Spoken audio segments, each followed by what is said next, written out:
Edhe në seancën gjyqësore të datës 2 qershor 2026 për çështjen Gërdeci, ish ministri i pandehur Fatmir Mediu mungoi me justifikimin e rrem se ishte në SBA për angazhime institucionale si deputet. Ky justifikim rezulton mashtrim, pasi sipas informacionit të pamfleti nga burime në kryesinë e kuvendit, deputeti Fatmir Mediu në asnjë datë para seancës gjyqësore nuk ka shkuar në SBA si deputet dhe nuk ka pasur asnjë tagër e autorizim institucional për takime në institucionet amerikane. Vajtja e Fatmir Mediut në SBA për gjoja takime zyrtare një ditë para seancave gjyqësore për çështjen Gërdeci është marifet për të zvarritur procesin gjyqësor, ku ai është i pandehur si ish ministër i mbrojtjes, i zhytur kokë e këmbë në atë aferë, me pasojë 26 të vrarë. Të marifet i pandehuri Fatmir Mediu po e bën prej 5 vitesh, që kur ndaj tij u rihap hetimi dhe ka filluar e po vazhdon procesi gjyqësor për aferën dhe tragjedinë e Gërdecit. SPAK, që e ka marrë të pandehur, nuk e ka të vështirë ta kuptojë dhe vërtetoj se Fatmir Mediu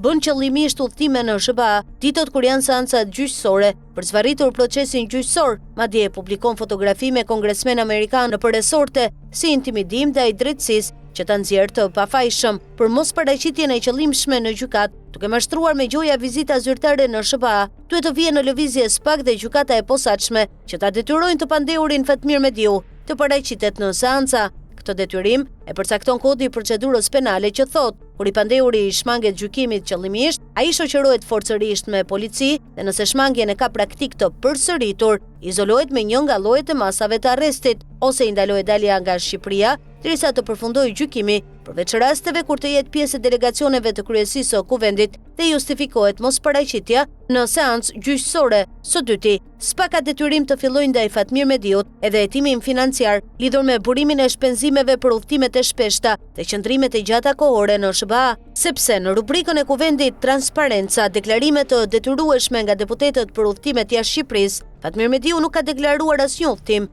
ditë qëndrimi dhe shpenzime në SBA, as në shtete të tjera. Sipas këtij kushti i transparence, për çdo udhëtim jashtë Shqipërisë, ai e ka detyrim të deklarojë sa ditë ka qëndruar, në cilin hotel ka fjetur, cilin restorant ka frekuentuar, sa ka shpenzuar në total dhe cili është burimi financiar, sepse të shkosh 2-3 herë në muaj në SBA dhe të qëndrosh disa ditë atje, ka shpenzime të mëdha, të cilat Fatmir Mediu nuk i ka deklaruar as në ILDKPI dhe nuk dihet kush ja paguan.